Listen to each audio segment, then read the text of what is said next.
Olá, seja muito bem-vindo e muito bem-vinda ao podcast Por Dentro do Mandato.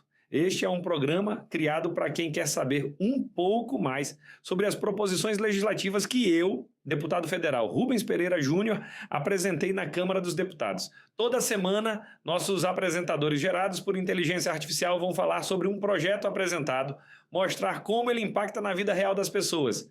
Vem com a gente! Todo mundo que acompanha o nosso programa já passou por uma situação bem parecida, né? Chega aquela correspondência registrada em casa, o remetente é o governo, ou a prefeitura, talvez um tribunal. Nossa, na mesma hora o coração dá aquela acelerada básica, não tem jeito.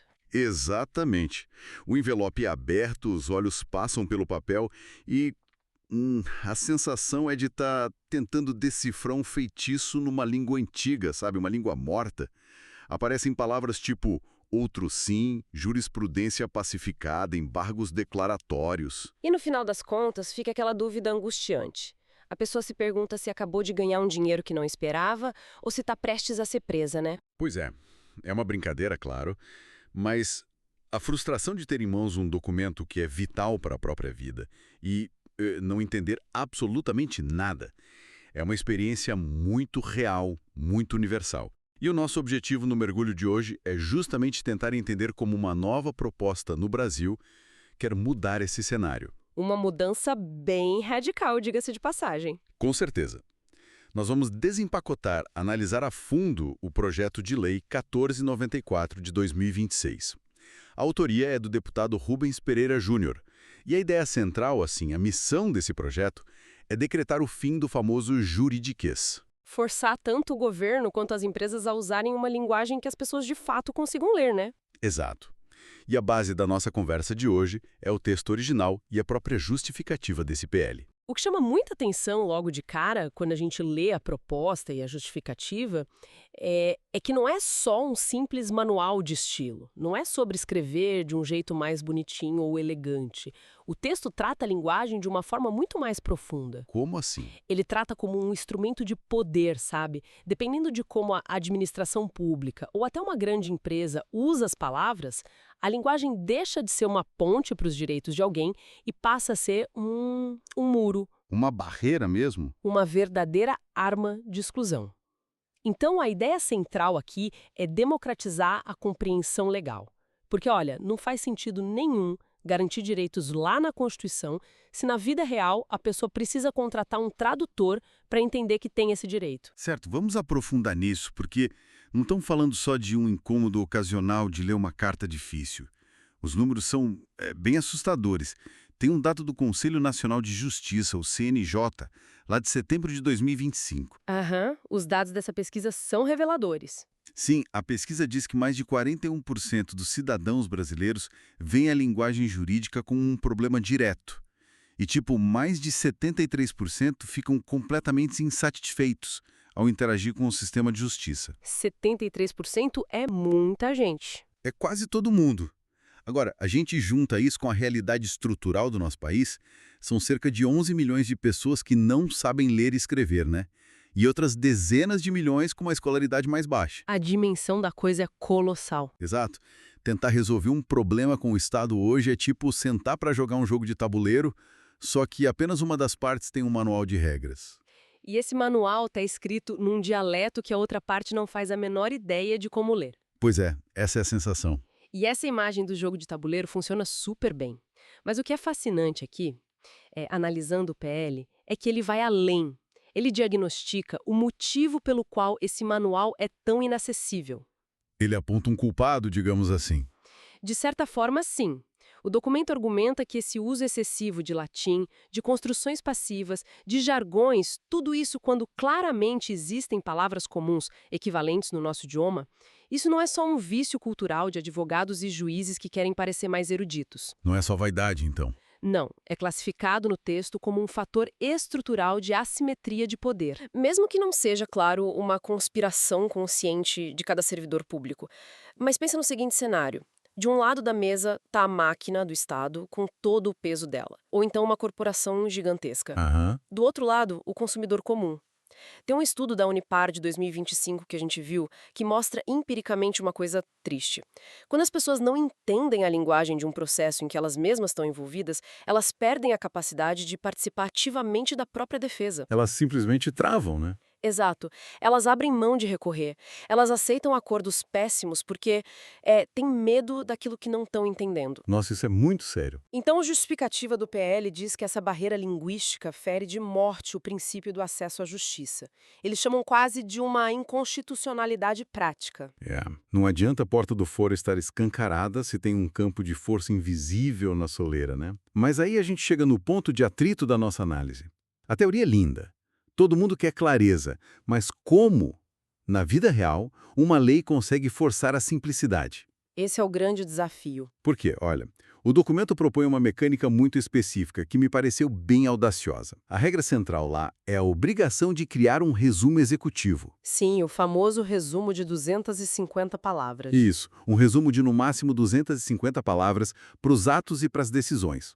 E esse resumo tem que explicar a finalidade do papel, quais são os prazos, os efeitos práticos e, o que o cidadão precisa fazer logo depois. E não é só isso. Junto com o resumo, vem o que estão chamando de a morte do latim. A morte do latim. Fica proibido usar locuções latinas e aquelas construções obscuras se houver uma palavra em português que sirva. Preferência total pela voz ativa. Sim, mudar a estrutura da frase. Exato. Em vez de escrever algo como foi decidido por este órgão que providências serão tomadas. O órgão tem que escrever nós decidimos tomar tal providência. Muito mais direto. Bem mais palatável para quem está lendo. Só que eu vou ser o advogado do diabo aqui um minutinho. A teoria jurídica não precisa ser complexa de vez em quando. Digo, se a gente força um juiz a resumir uma decisão dificílima em 250 palavras, a gente não corre o risco de simplificar demais e criar brechas legais gigantescas? Olha, essa é, sem dúvida, a principal resistência que qualquer proposta desse tipo enfrenta lá nos bastidores do meio jurídico. O pessoal tem muito medo de que simplificar signifique emburrecer a lei, sabe? Ou perder aquela precisão cirúrgica de um conceito super técnico. Exatamente. Mas a engenharia desse projeto tenta resolver esse paradoxo criando o que a gente pode chamar de uma dupla interface. Como assim, dupla interface? É tipo folha de rosto, sabe?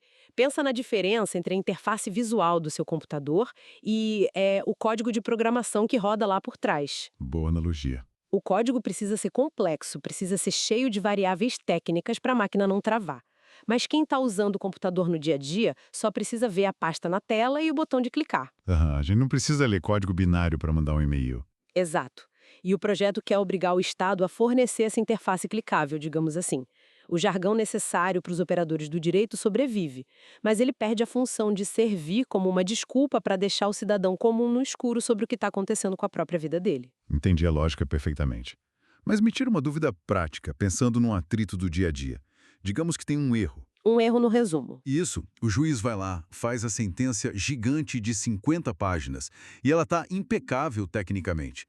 Aí o estagiário dele ou um assessor faz o resumo de 250 palavras na tal da linguagem cidadã, mas comete um equívoco que muda o sentido prático da coisa. É um cenário bem possível. Pois é, aí a pessoa lê o resumo, age com base nele e depois dá um problema enorme. O que tem validade legal? A sentença de 50 páginas ou o resumo simples que foi entregue na mão do cidadão? Olha, esse é um ponto excelente e é exatamente onde os tribunais vão bater muita cabeça se o projeto for aprovado e entrar em vigor, viu? Imagino a confusão. A lógica tradicional do direito dita que a fundamentação completa sustenta o dispositivo legal. Só que uma das grandes inovações desse projeto, principalmente quando ele altera códigos como de defesa do consumidor, é que as comunicações ambíguas passarão a ser interpretadas sempre de maneira mais favorável à parte mais vulnerável. Que no caso é o cidadão ou o consumidor. Exatamente. Então, se o Estado entregou uma instrução oficial de 250 palavras e essa instrução induziu a pessoa a um erro, o Estado dificilmente vai poder penalizar essa pessoa por ter seguido a regra que ele mesmo simplificou errado. Caramba! Isso transfere a responsabilidade da comunicação inteira para o emissor. Sim, o Estado passa a ter o ônus de ser claro e de ser preciso, as duas coisas ao mesmo tempo. Isso muda completamente o jogo e faz um gancho perfeito para a próxima parte da nossa análise. Porque até agora a gente está falando só de entender o texto, né? Mas a burocracia tem um outro truque na manga. Ah, sempre tem. De nada adianta a pessoa entender uma notificação super clara, curtinha, se na hora que ela precisa tirar uma dúvida, o documento parece ter sido impressa por um fantasma. Aquele clássico documento sem assinatura. Exato. Não tem nome, não tem setor, não tem telefone, é aquele papel assinado por a direção, ou então a administração. É desesperador. Aqui é que a coisa fica realmente interessante na proposta. O PL ataca esse muro do anonimato burocrático de frente. Sem dúvida.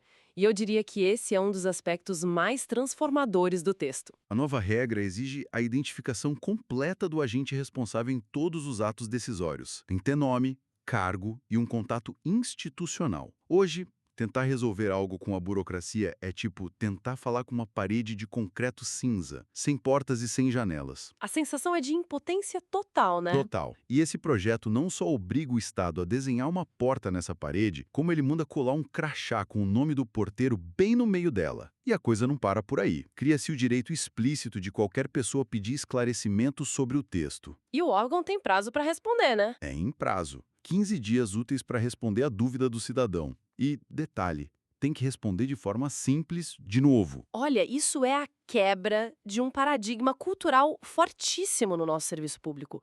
Historicamente, existe um princípio lá no direito administrativo que é a impessoalidade. A ideia original até que era muito boa. Que o Estado não tem rosto, né? Isso, o Estado deve tratar todo mundo de forma igual, sem favorecer ou perseguir nomes específicos.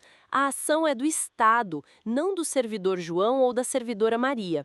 O problema é que, ao longo de décadas, essa impessoalidade foi distorcida. Virou um esconderijo. Exato, virou um grande escudo para a irresponsabilidade e para a ineficiência. Ao forçar que exista um nome e um contato atrelado à decisão, a lei acaba humanizando o processo.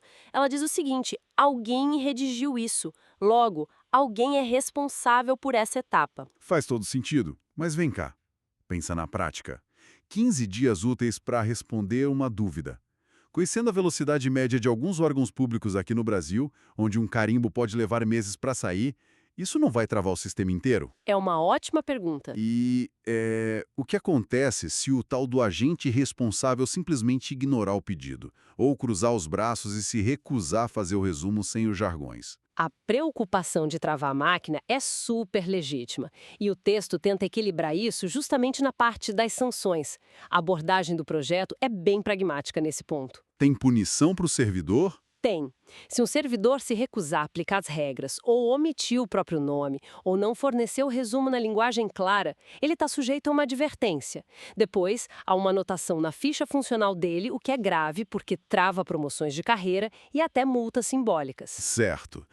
Mas e o processo em si? A ação do Estado continua valendo. Exatamente. O processo continua. A falta do resumo não anula automaticamente o ato administrativo. E tem uma razão muito técnica para isso. É para garantir a segurança jurídica do Estado. Para não virar bagunça. Imagina só, o governo aprova a construção de um hospital imenso ou faz uma desapropriação gigantesca. Aí um advogado espertinho acha uma brecha e consegue anular tudo só porque o resumo tinha 256 palavras em vez de 250. Ou porque achou um termo em latim perdido num anexo lá na página 30. Pois é, a máquina do Estado entraria em colapso com disputas que seriam puramente de formatação.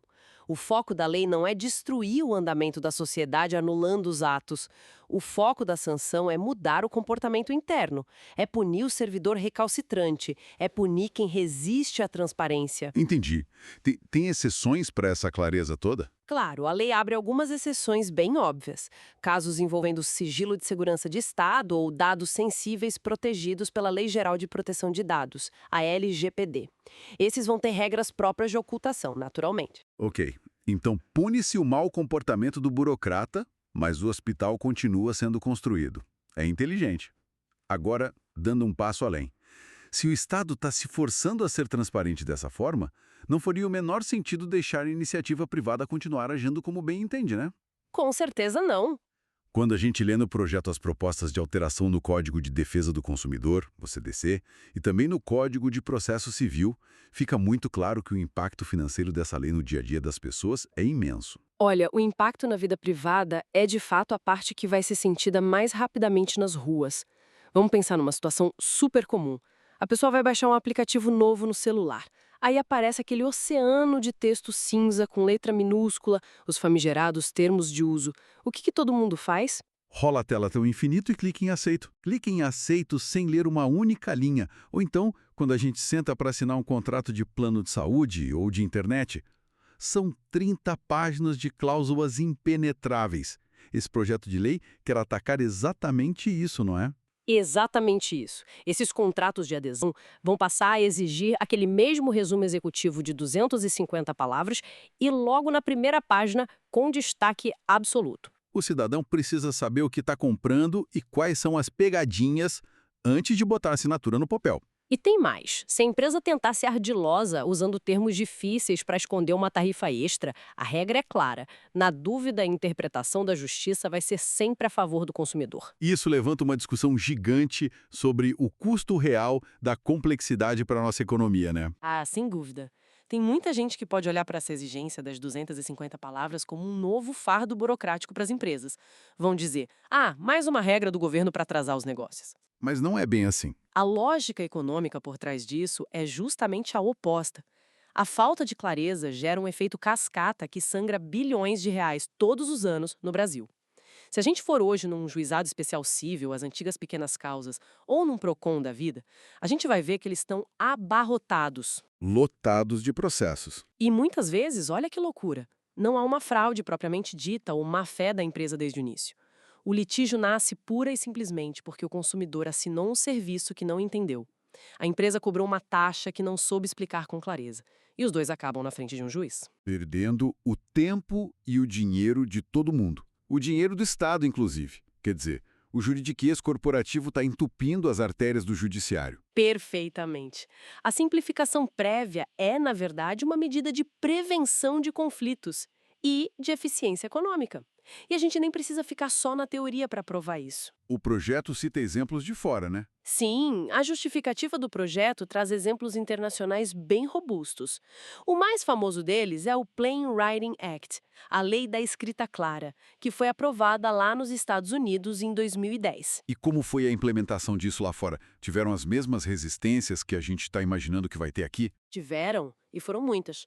Quando o governo Obama assinou essa lei em 2010, obrigando as agências federais americanas a usarem uma linguagem simples, houve uma resistência brutal de certos setores lá da burocracia de Washington. Havia o argumento exato de que estavam emburrecendo os comunicados oficiais. O mesmo papo daqui. E o que aconteceu? Os resultados de longo prazo destruíram esse argumento. Quando departamentos tipo de assuntos de veteranos reescreveram os formulários de benefícios, tirando os jargões confusos, o número de erros no preenchimento despencou. Nossa, impacto imediato. Imediato. O governo americano economizou milhões de dólares em horas de trabalho que antes eram gastas só para consertar formulários preenchidos errado ou para ficar respondendo telefonemas de pessoas confusas. Faz todo sentido. Clareza economiza tempo. E dinheiro. O Reino Unido e a União Europeia também fizeram campanhas parecidas recentemente.